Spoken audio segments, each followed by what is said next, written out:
Cunha, I think, is an interesting case because he's got this release clause. Okay, it's not insignificant. It's £62.5 million. Yeah. But he does certainly look that kind of skillful, aggressive player with an edge. And he's played in this system for Wolves. That's literally where he plays for Wolves, the number 10 in a 3-4-2-1. They're looking at it as a potential signing for the summer. Hello and welcome to Stretford Paddock. This is Inside United with Laurie Whitwell, and we have got absolutely loads to talk about this week. Onana, we've got more transfer news. Matheus Cunha has been added to the list of United's potential targets. All the rest on Delap, on other transfers, other targets, other positions. There's so much going on. I'm back, and I've missed the last episode, right? Yeah, it was fine. But it's really good. It's fine. It's fine. Listen, Jay's here as well. He's been to Japan. I know, he comes back he here, thinks he's dismissing the episode that we did. Yeah, no, it's fine. I said it's fine, didn't I? I didn't say it was bad. I said it was fine. I'm really proud of you both. But we're back to business as usual now, and that's the main thing. Laurie, how are you? I'm very good. You good? Yeah, I don't know if we touched enough on your trip to Japan, though. Yeah, well, you're literally bigger later. than Mount Fuji. I'm literally bigger than Mount Fuji, they're saying. Literally. So they're saying online anyway. Laurie's There's a saying picture that. as proof. It does, yeah. It does seem to be that way, but I think there may be some perspective at play there. Okay. But let's not worry about that. There's loads to talk about. There's literally loads to talk about. United are a shambles on the pitch, but there's a lot of off-the-pitch decisions and concepts and transfers that need to be handled. Let's just start with Onana, because you wrote a big piece on Onana this week, and it kind of looks at not just his current form, but a little bit of his form since joining United, which I thought was a really good angle and a good bit of extra detail in there that a lot of people are either purposefully ignoring or forgetting to add in, but it looks a bit more about his whole time at Manchester United. We'll get into all of that, but just firstly, we've seen him dropped for the Newcastle game. Do you expect him to play in this game on Thursday? Big question. My gut would be yes. I think that was the messaging when he did get rested, dropped for the Newcastle game, that he would come back in for the Lyon game. But equally, nobody knows absolutely Ruben Amorim's mindset, and he was kind of keeping it more open, wasn't he, after the game? Yeah. Outside Bayern, it wasn't faultless, was it? I think far from it. So that is a factor as well. So you look at it and go, well, do you really want to change it for this huge game, or do you want to stick with something that has, okay, maybe not been perfect, certainly throughout the whole season, but at least there's that familiarity there with Onana and the defenders. And also some other people were talking to me and saying, well, listen, we can look at the summer, and certainly that's become now a question over Onana when I don't think it was sort of prior to more recently. What are they going to do on that goalkeeping situation? But ultimately, if you do keep him at the club, then will it be a difficult relationship to repair if you drop him for such a big game like this? And clearly, I think he's certainly a guy that can take that kind of thing to heart. So, will you be able to solve that one? For example, Dean Henderson was left out the Europa League final against Villarreal for David De Gea, and ultimately he left the club. That never resolved itself, did it? Because it was such a big moment and he wasn't picked. That comes into play, I think, here. So that's why my hunch would be that he plays, but we'll see. Do you think the whole, not to go backwards too much, but just the whole sort of Lyon game and the Nemanja Matic stuff, there was sort of Onana like giving daggers to the Lyon fans when he was taking kicks, just a little bit of drama that we perhaps didn't need. Do you think that added to what went on? Do you think that had an effect on his performance at all? Because I know he's made mistakes in the past, but it was a bad game even by his standards, really, wasn't it? Yeah, and such a big game. And it would have been such a morale-boosting, significant victory to go there and win. Obviously, if they'd not conceded the first goal, maybe they don't kind of get inspired to make the comeback. I don't know, but I thought they were playing pretty well, sort of aside from that goal. And Lyon had chances, and but they ultimately didn't really test Onana. The times that they did test him were, the goals. And I think as a defender, you just must be so deflated because you kind of tried as much as you can do, and you're kind of working together, and then that final line of defence isn't there.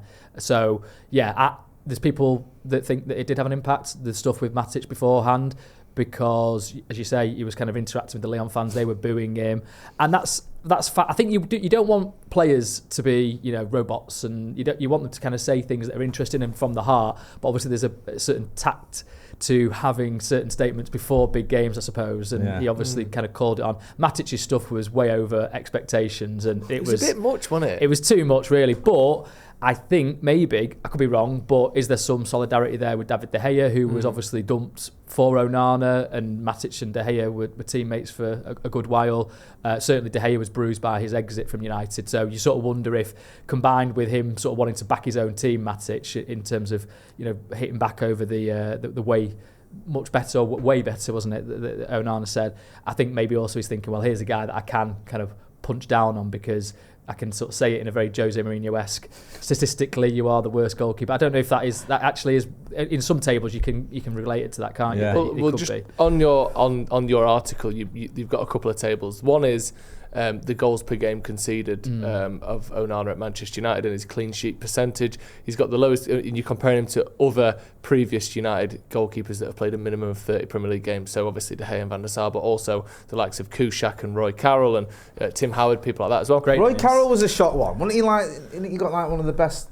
He's got the best clean sheet percentage of any Manchester United goalkeeper. I saw that. That's played over 30 Premier League games. But that will be because he's playing probably in the easier games as he's being rotated, potentially. Van der Sar, obviously, and goals aren't being given against him that have crossed the line by 2 yards. That helps as well. Yeah, that's when the ball. That was a clean sheet, that game, wasn't it? I think it was. Rightly so. I don't know what you're on about, mate. Perspective. Speaking of perspective. Yeah, exactly. But looking at that table, goals conceded per game and clean sheet percentage, Onana concedes the most goals per game of any United keeper, but also, I mean, because of that, has the lowest clean sheet percentage as well. Now, I personally would argue that if you put even Van der Sar in this current Man United team, he certainly wouldn't have the 49% clean sheet rate that he did when he played for us, and the 0.8 goals conceded per game. Part of that was because he had Vidic, Ferdinand, Evra and Neville in front of him for a lot of those games.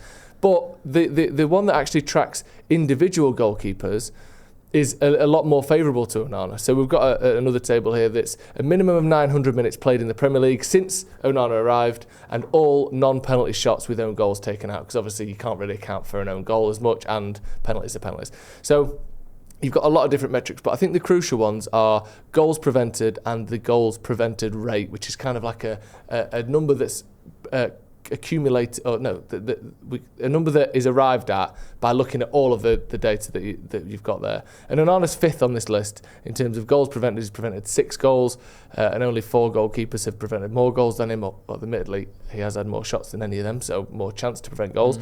And the goals prevention rate, which I think is the overall one, is at 1.1. Only Ederson has got a better goals prevention rate with 1.2. Since 23-24. So there is some reason to think he's been decent. I think the problem with Onana is I'm repeating myself, I've said this so many times, he's such a predictive goalkeeper. He dives so early and goes so early that sometimes when he's conceding a goal, another goalkeeper might have conceded that same goal, but he does it by diving the wrong way, or by going to his knees too early, or by missing it in the air. Or so, he has these like sort of goofy moments almost. He's got a goofiness to his body movement, and he's not particularly orthodox to look at. And obviously, these stats here say one thing. Our eyes tell us a different story as well.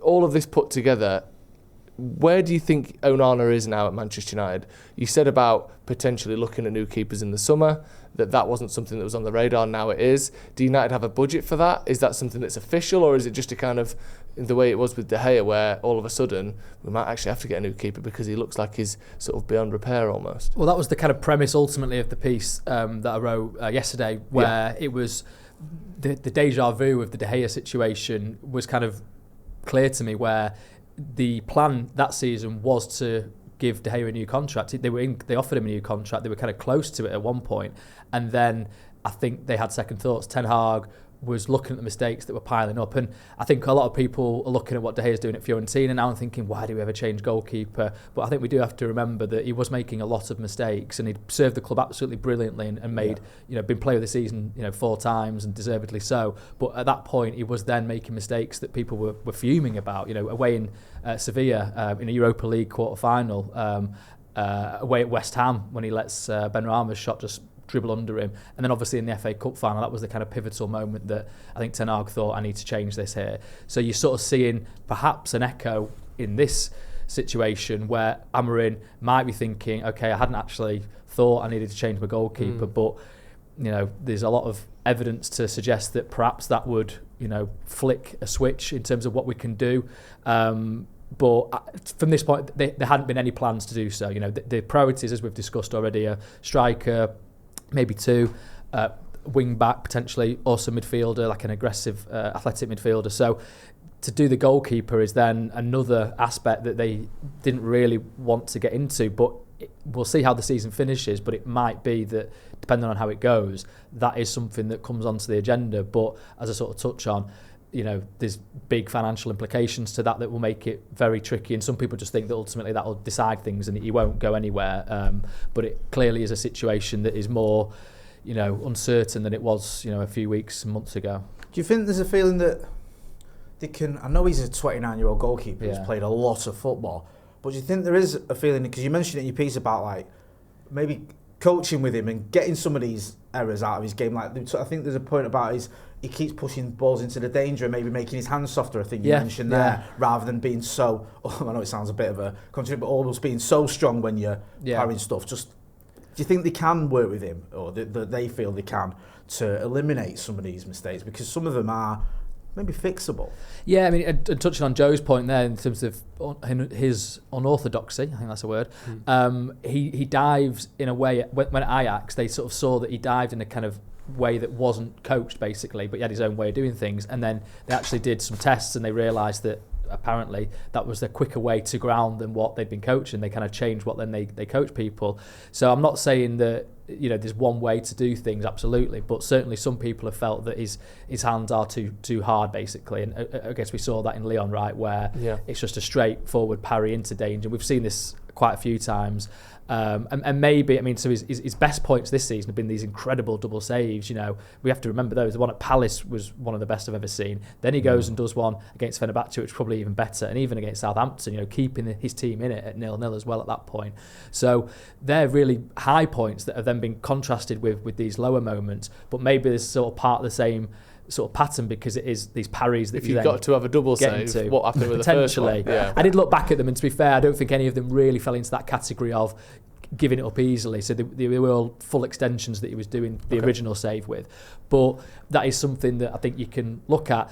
That being said, he's had 3 different goalkeeping coaches in 2 years at United. Richard Hartis to begin with, then Yelatan Rawala when they changed coaches last summer, and now George Vital, who's 63 and does, have a limp to him. So you're kind of wondering, is that an absolutely ideal situation? I'm not kind of saying that, you have to change goalkeeping coach at all there, but it's another way of practicing shot stopping, I would say, when you've got 3 different people sort of tasked with it. And then does that creep into what you're thinking in the game? But clearly the main issue for me is that he was brought in as a ball playing goalkeeper, and we just haven't really seen it. I don't know if he got stung a little bit by what happened in pre-season when he first joined, and he was so high, and obviously he gets sort of beaten from a long distance in that pre-season friendly. Was that against Lyon as well, or Lille? I don't remember actually. At Old Trafford, but I don't know if that's affected sort of aspects of him. But on the flip side, he's been playing behind different defenders a lot of the time. Lisandro Martinez has been out a lot, who's you'd say is the best kind of at receiving the ball and wriggling out of tight spaces. And then even the switch from the back 4 to back 3, I think that must change things for a goalkeeper. So that's something I think that can be worked on in pre-season, getting that understanding with your teammates, getting that trust with your teammates, so that aspect of the game is more secure, because he has been told to kick it longer, more recently, to get it out of danger. And is part of that because of the ability of his teammates to play out from the back? Because when I watch us play out, we look so nervous. We look it's like real hot potato. I don't know what to do. Let me just Casemiro's on. I'll give it to him. Oh, he's giving it away. Right, let's try again. Like, we aren't good at playing out from the back. Do you think he's been encouraged to do that to avoid some of that sometimes? I think so. Yeah, the going long, I certainly think has been part of the sort of instructions more recently, just to avoid getting absolutely caught out like Bayende was, I suppose, at St James's Park with that pass. I mean, there was a couple of instances against Man City actually I thought it sort of were actually pretty good ultimately passing out from the back, but it kind of felt like it wasn't part of the plan. It was kind of a bit sort of edge of your seat stuff. There was one where he passed it short to Mazraoui, who was under pressure, and he did really well to then get it upfield. I think to Casemiro, flick, and Bruno's away, and so a couple of moments like that. But yeah, it didn't feel necessarily like this was all calm and in control. So yeah, that is something clearly that they're going to have to work on. Yeah. Just another point on that. You mentioned Bayindir as well. Obviously, Tom Heaton's 39 today, I think. Happy birthday, Tom. Happy birthday, Tom. Heaton, absolute legend. Onana, we're learning, probably might not be up to it. It looks like he's probably not up to it, but again, time will tell.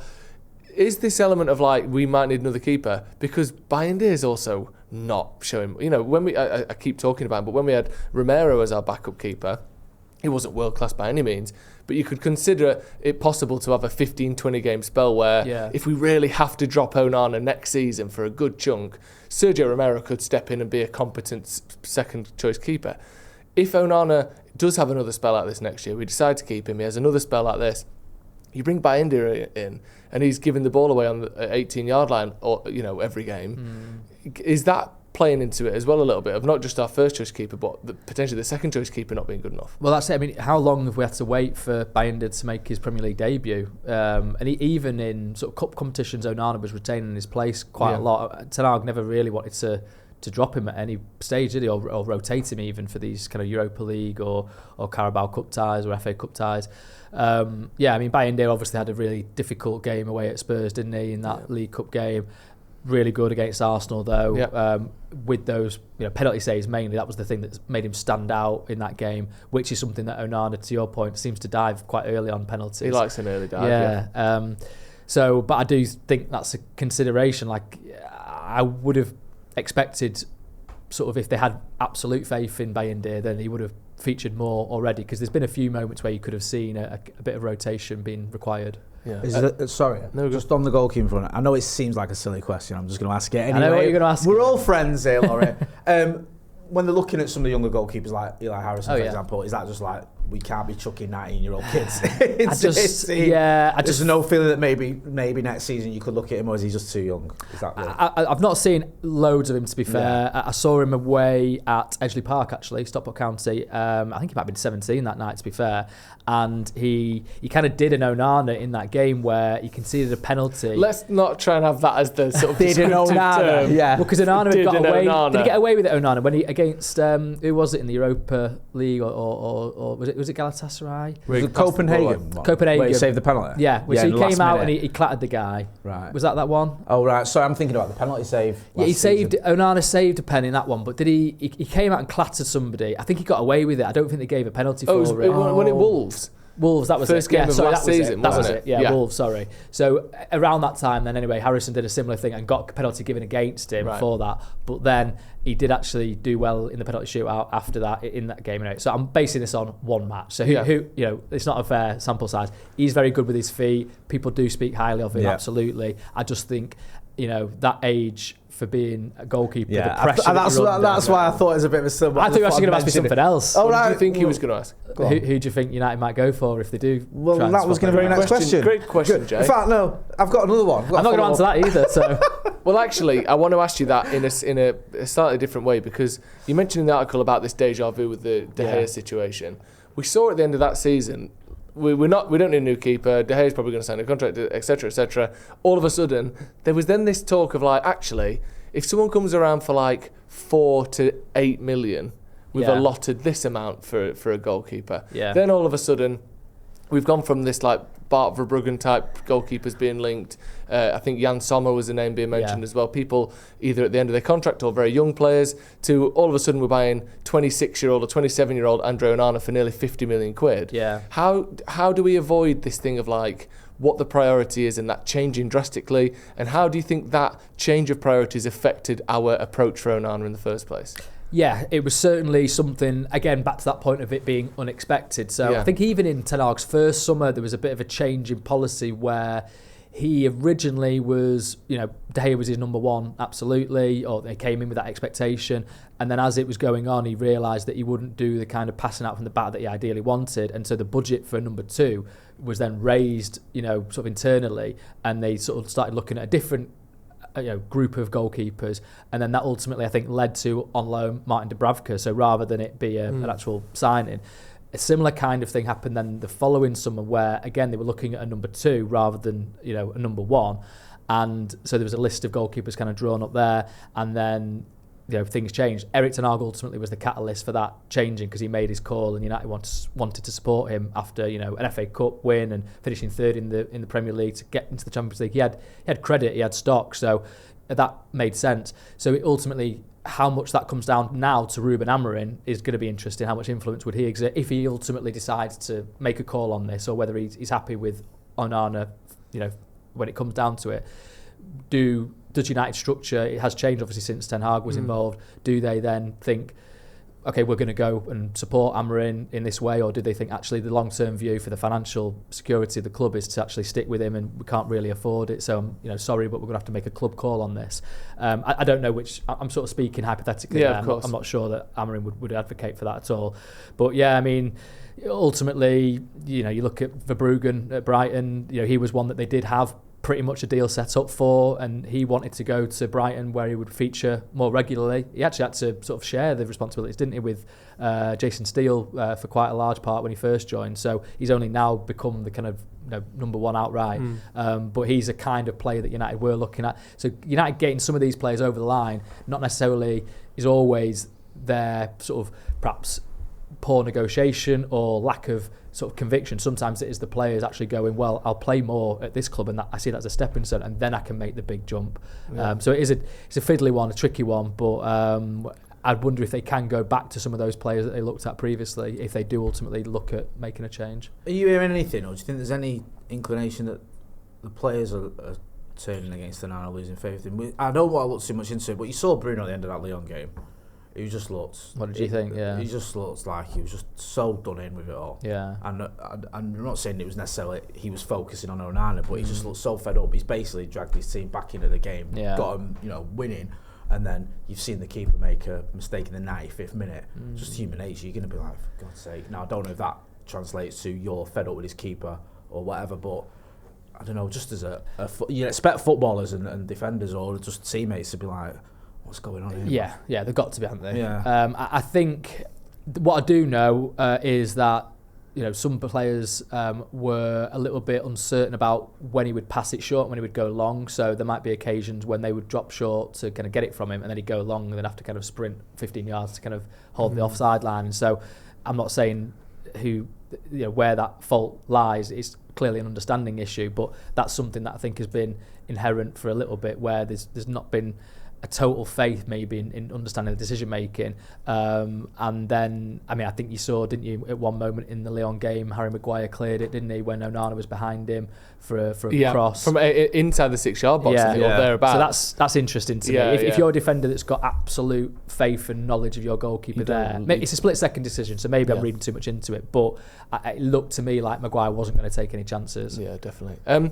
Let's move on to, obviously we're talking transfers a little bit, but to some of these sort of heavier targets that United have been linked with. I want to talk about Delap and Cunha in particular, but before that, can we have a little bit of a breakdown on how much the Champions League could potentially mean in terms of income and spending power in the summer? Because you hear numbers anywhere from extra 20 million, extra 100 million, extra, and then sponsors get involved, contracts get involved. Can you kind of give us a little breakdown on what qualifying for the Champions League could mean in terms of transfer budget? Yes, I can. I am going to steal from my colleague Mark Critchley, who I know is a friend of the channel. Great stuff, of course. Just because he did a very good piece on The Athletic in March that sort of discussed all this. Yep. So, I think it probably comes down to like 60 million maybe. It obviously depends how far they go in the competition, but for even winning the Europa League, it's something like 40 million euros that you get in. Okay. Whereas I think for just even reaching the Champions League and going a little bit further in that, something like 100 million euros. Wow. And then there's the whole associated cost, as you say, with the commercial aspect, the sponsorship. Yeah. So you look at the Adidas deal that they signed, £90 million a year from them to do United's kit. That goes down by 10 million if they're not in the Champions League. It's a straightforward sort of one season hit, whereas it used to be if they weren't in the Champions League for 2 seasons in a row, the cost went down by like 30% or something like that. Yep. So they had ways of offsetting it in terms of the accounting sort of, I don't know, mechanisms that they had available to them in terms of the actual impact. But still, I think it's a significant effects on what they can actually afford. £10 million is, you look at the pro season tour that they're going on to Hong Kong and Kuala Lumpur, I think it's something around 10, a region that they're getting from that. So you sort of just, it's an equal sort of distribution if they can actually get into the Champions League themselves. Not to mention the 30 grand from taking away the steward of the match award. Big saving. So that's helpful. Yeah. Okay. Yeah. So you said there around 100 million or so for being in the Champions League, plus maybe if you get maybe through the group stage or whatever, plus potentially 40 for winning the Europa League, which is the only way we could get into the Champions League. So we would have to get that for winning it, plus an extra 10 from Adidas. That's 150 million. And obviously that isn't here's a cheque for 150 million quid, but somewhere potentially in that ballpark for extra spending power. I think so, yeah. And obviously certain players' contracts I think would go up, wouldn't they? There is that point, you have to minus that off it. Yeah, so as a standard clause in United players' contracts, they've negotiated this for years, 25% cut when they're not in the Champions League. So that just helps offset the losses that you don't, the drop in revenue that you get for not being in it. So obviously that would go up. Clearly, it's much more beneficial to be in the Champions League, even with that raised wage bill, than it would be to not be in it and still have to pay players a sort of decent whack. In fact, that was something that Onana, I think, became aware of. I think he knew, obviously it was in his contract for sure, but he's done one season in the Champions League, and then in the summer the drop comes in, and sort of that was something that he then discussed with people at United about, and then he's changed agents to potentially get a new contract. So there's that sort of whole aspect to it. So this is a real thing for people, for players, and ultimately you might say, well, it's up to you to then qualify for the Champions League. That's the whole point of having these incentivised contracts. Yeah, it's just, there's just so much pressure on every front on this game on Thursday. Yeah. It's just like, it's not just from a fan point of view, you want to obviously win a trophy and see us get closer to that, but being in that Champions League, the obvious only route we've got to it, because there is no other option, and the state the club's in. And I know we've been here before where we were like, in 2017 we were relying on the Europa, weren't we, to get into the Champions League. There's been a few of these. I remember under Ole, wasn't there? There was a late surge to get into third ultimately in the COVID season. Where Leicester dropped out altogether, didn't they? And us and Chelsea went in the last day of the season, I think. Didn't we play, is that one when we played Leicester? Last day of the season. Yeah. Jesse Lingard, I think so. They dropped to fifth, having been in the top four all season. But I've never known a situation of you where it's like, because of PSR obviously, which is quite new, but where so much is riding on it because of the financial implications. Because even in the past you think, United will be all right. We'll be, we won't. Well, it kept oscillating. They never went ultimately 2 seasons without Champions League, did they? In this old sponsorship deal with Adidas. We'll still spend money on that, but now it looks like... But then you even think back to the FA Cup final, and if they hadn't won that game, they wouldn't even be in Europe this season to have the chance to get into the Champions League this next season. So do you know what? Crazy, it almost, for me, went under the radar, the whole Europe thing with that FA Cup final. Yeah. Because there was that thing about beating City and everything. Well, it feels like they're on a tightrope and they keep finding that balance to keep them in Europe. But just about finding ways to do it. Make it's a them huge fall competition. off. I mean, like I said, 100 million plus it looks like if we win that, in terms of winning it and the reward for that, plus getting the Champions League football. And on that, then let's talk about some ins. Where might they spend this money? Where might we spend the money? So let's start with Matheus Cunha. You spoke about him and Delap the other day, basically, and you said Manchester United are considering a summer move for Matheus Cunha to supplement their aims of getting more goals in Ruben Amorim's team. Liam Delap is high in thoughts at United to come in as a striker, while Cunha is seen potentially as a good fit for one of the number 10 positions. Let's start with Cunha in particular. Talk to me about that interest, the level of interest there, and maybe a little bit about the type of player he is and why United are keen on it. Yeah, I think it's just clear, right? That, I think they're on course to score 45 goals in the Premier League this year. Gross. Which I thought would be, they've scored 58, 59, 57, I think last 3 years, something like that. So I thought, this is a huge drop-off from their lowest ever. And I did actually flick back and see that under Van Gaal, they scored 49 goals in the Premier League and still finished 5th or 6th. That doesn't surprise me that much, because we didn't score for about... Old Trafford, Old Trafford, that half where I sat, Stretford, or where I sit in the J stand. J stand, I think it was. The only goal I saw for 3 months was an own goal by Kyle Walker for Spurs. That was it. Yeah, it was minging. So they need to score more goals, right? How do you do that? Well, you buy some players that can score goals better than your current crop. Okay, maybe it's also players in-house improve or get their understandings better, but it does feel like this has been a problem for several years now. So it feels like it's more likely than not you're going to have to inject some new blood into the situation. So Cunha, I think, is an interesting case because he's got this release clause. Okay, it's not insignificant. It's £62.5 million. Yeah. But you sort of feel that, okay, he's 25, I think. He's turning 26 soon. Yep. But he has scored 12 goals in the Premier League last season. I think now 13 this season after his goal on Sunday. He's obviously got a bit of a maverick streak to him, which we might touch on, sort of off the pitch. He served a couple of bans, hasn't he, recently? But he does certainly look that kind of skillful, aggressive player with an edge. And he's played in this system for Wolves. That's literally where he plays for Wolves, the number 10 in a 3-4-2-1 system. So you know that at least there's not going to be that sort of teething process that might be their case for other players. So yeah, they're looking at it as a potential signing for the summer because they are just clear that Liam Delap, if that is the one they ultimately try and go for, he's 22, he's sort of still he's had a really good season in the Premier League, but he's still got scope to improve and maybe needs time to develop, whereas Cunha is sort of already there, you feel like, and he's perhaps ready for that next step. He certainly made noises to that effect, hasn't he? So I think that is something that United will look at. It'll just come down to finances, and obviously there's other clubs in for Cunha as well, but have they got enough, Jay? You're smiling wryly. Do you know what it is, right? I'm getting the off the field stuff, which is obviously a problem, but I'm beginning to warm to him a bit more as the weeks go on, as we get worse. And it's like the fact that he's just been an entertaining guy to have around the club. Am I wrong to suggest that kind of whole vibe is a bit Eric Cantona? Yeah, I mean, I know what you mean. People start balking when you say that. It's not as good as Eric. Yeah, no one's saying he is. Yeah. But just like, if he's performing on the pitch and he's a bit nutty and he gets himself into trouble now and again. But do you know what? We can't go out and get all the best players who are at the perfect age and they cost £100 million. So maybe you have to get some players who are either a bit young, a bit flawed in some respects, or maybe that's slightly. Certainly the case. Yeah, in the past we've done past the best, haven't we, with like Cavani or Zlatan or Ronaldo or whatever. Maybe you have to look at these sort of mavericks who might have some issues, but was it 26 goals in 59 games in the Premier League, whatever it was. Pretty good, isn't it? Yeah, like, but you're in the 1 and 2 category, which is excellent. And also, you just know, right? You know it, and well, you know it as well.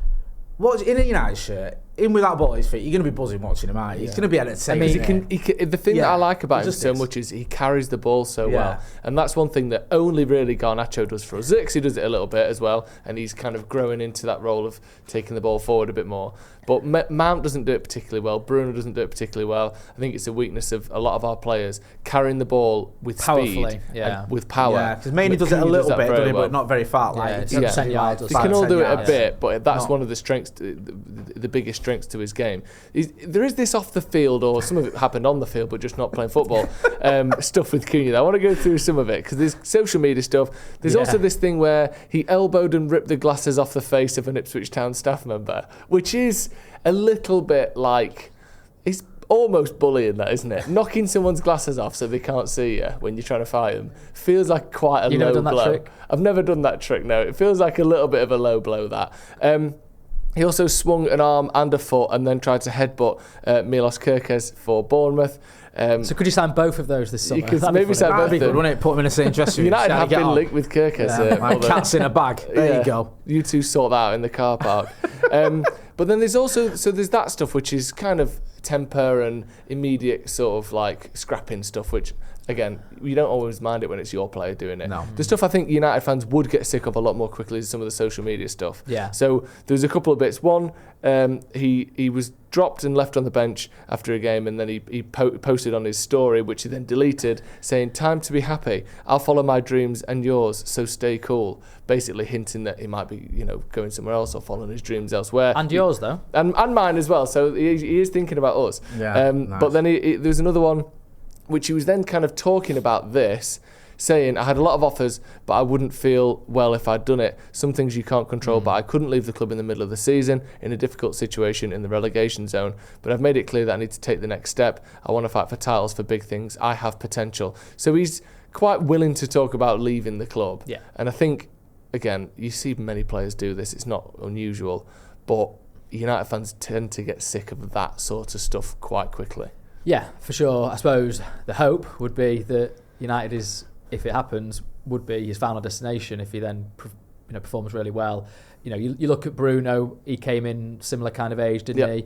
I think he's not obviously of the level that Cunha's been kind of making it known that he might be up for a move. But I think Bruno, certainly there was a little bit of that at Sporting, wasn't there? And certainly there was some fiery moments behind the scenes absolutely as well. So and he's come in and done absolutely brilliantly for United. So and he's going to, you think, retire with United, right? Unless he goes somewhere else at the very end of his career. I'd like to see that. Yeah. So that would be the perception with a Cunha type deal, where there's not going to be a resale value, right? Like, you don't think. So it's going to be, hopefully we're buying him, we're confident in him. He's going to be a guy that can do it for us and that needs that platform of an Old Trafford.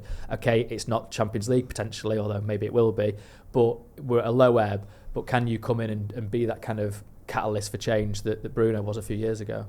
Yeah, you'd be okay. You like him, don't you? You like him online, to watch, though, don't you? Yeah, You've said before you actually think he's a really good player. So many times this season we've just been speaking about the lack of goals, the lack of entertainment. And yes, we have to win football matches. I get that, but it's nice to watch entertaining, enjoyable football, and I think that's why so many of us, especially Adam McCullough, have latched on to Xerxes because not because he's scoring loads of goals, because he ain't.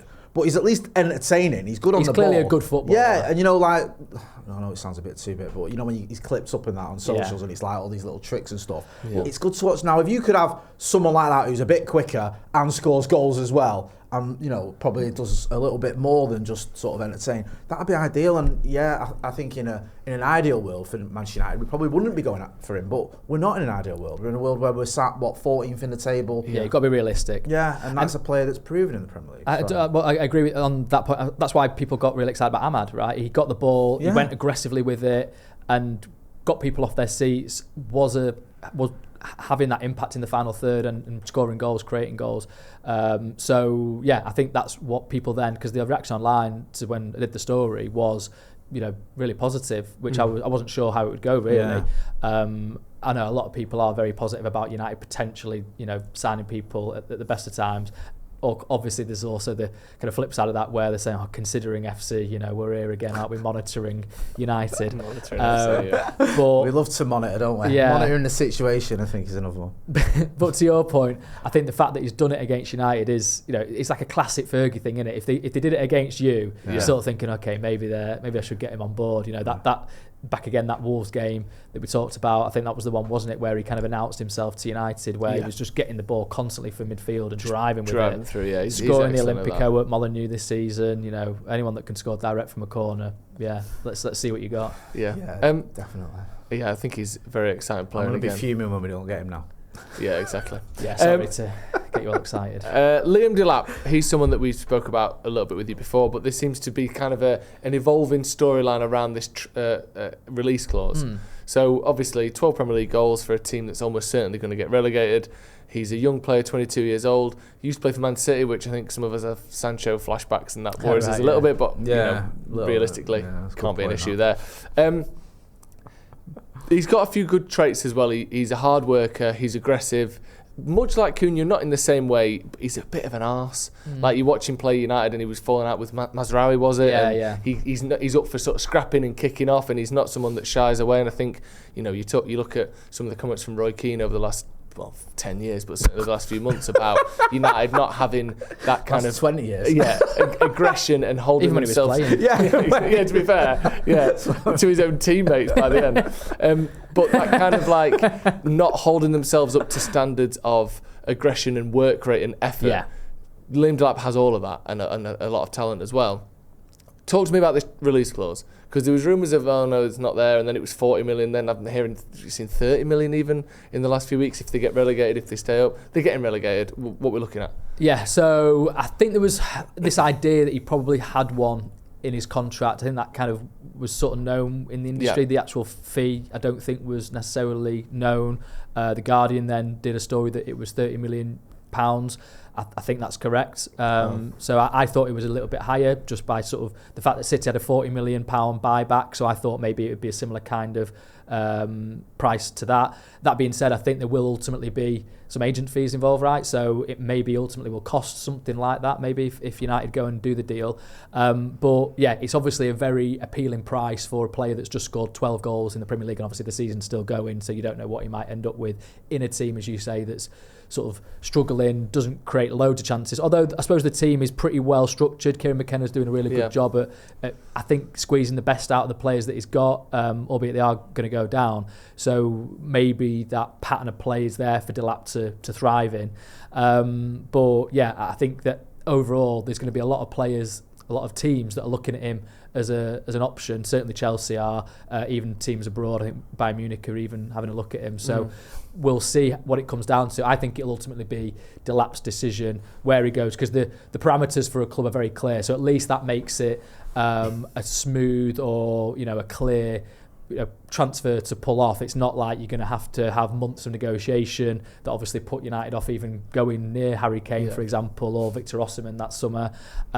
It's much more like a Joshua Zirkzee deal that they did last summer, where the parameters, you can go and negotiate for a wage structure, and you can go and present your case to the player, and ultimately I think Delap will have options as to which one he chooses. Do you think United could sell it? Maybe it's like if he comes here, he's got to be first choice on it. Game time is, I think, a big... Because Chelsea's another one of the names mentioned. Yeah. I know they haven't got great strikers, but they've got 1 million players. Yeah. Jackson's just come back, and doing well, and he's speaking highly. I know he's one of those, Jackson, anyway, where people look at him and he, when he fluffs his he misses chances, doesn't he? But his he gets numbers them. are good. Yeah. I think that's going to be a real big part of the whole process. What is the pathway? I think United, they would be pretty confident at giving him regular game time. You look at what's happened this season with Rasmus Højlund, and it'd be interesting to then see if it did come off, what that hierarchy. I mean, Delap would probably, you'd have to think he'd go in as the number one, even though he'd cost half the price of Højlund. But how would that actually then sort of work itself out? That'd be interesting to observe. Really interesting. I mean, do you think that you, in your article, the way you phrase it is as though we could potentially be going for both of these players rather than I just wanted to make that clear in that point, that it wasn't a sense of, okay, these are our attacking options, because Cunha is a different type of player to Delap. He's you need that firepower in multiple areas. You can't just go, right, we've got a new number 9 and therefore we're going to score a load of goals. You clearly need support across the team. And if you think about it, if Marcus Rashford does go, if Anthony does go, Jadon Sancho ultimately goes, that's 3 attacking players that they did have in their squad theoretically at the start of the season, all out of the team. You're going to have to replace them, certainly, because it's been so bad, in terms of chance creation and well, more so finishing off chances and having that kind of aggression up top. That clearly they need to make adjustments in that area. And so too, to me, if they have the money, if they can figure it out, if they get the good sales, needs good sales, right, to actually balance it all out, then that would be something they're going to pursue. Do you think there's like a sort of broad range of players that United are looking at? Because obviously we focused on, you mentioned Cunha, you mentioned Delap, who seem like to be the more obvious candidates, but we've heard, I think recently, some of your colleagues have been talking about Antoine Semenyo as a potential target. This morning, I think, or yesterday, Patrick Berger was saying that we're looking at Patrick Schick. Do you think there's quite a lot of names out there that United are keeping tabs on, monitoring, if you will? Osimhen was another one we've spoken about. I just think it makes sense, right, to kind of just... And what does that actually mean in practice, right? It means keeping those conversations warm with agents, with players. You obviously, if you can get an opportunity to speak to the player, I know it's not absolutely the done thing, right? But clearly that happens in the world of football, where you kind of want to make sure that you understand the player. I mean, Erik ten Hag would do it, himself personally at times for United. Wout Weghorst, for example, being a case in point. And so, okay, that's maybe a more relaxed situation because he was on loan, and there's obviously rules around that, but clearly there's things that you can be doing at this point to make yourself a more appealing prospect and kind of get a player on board with coming to the club, rather than it be a sort of sudden movement and they're kind of having to think, okay, right, now I'll think about it. So I think that's what we kind of mean, and that's why you then get several names coming out. And it makes sense. You want to have some leverage in negotiations, don't you? If you're absolutely going all out for one player,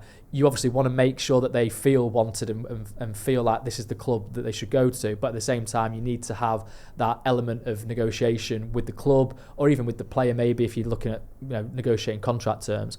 So yeah, that's why you'll ultimately get quite a few links. And obviously, United they do draw the eyeballs, so it makes sense from a journalistic point of view to I'm bracket myself in that to make those links when you've got good information on it. Yeah, that's the key, good information. That's why we have you on. Other positions as well, you mentioned the attackers generally. United need goals and chances created, but wing-back was another one. And I know we've bought Patrick Duggan in January, but you've said sort of since then about United's interest in Kenda was there, and obviously now that he's gone to Chelsea, that's done.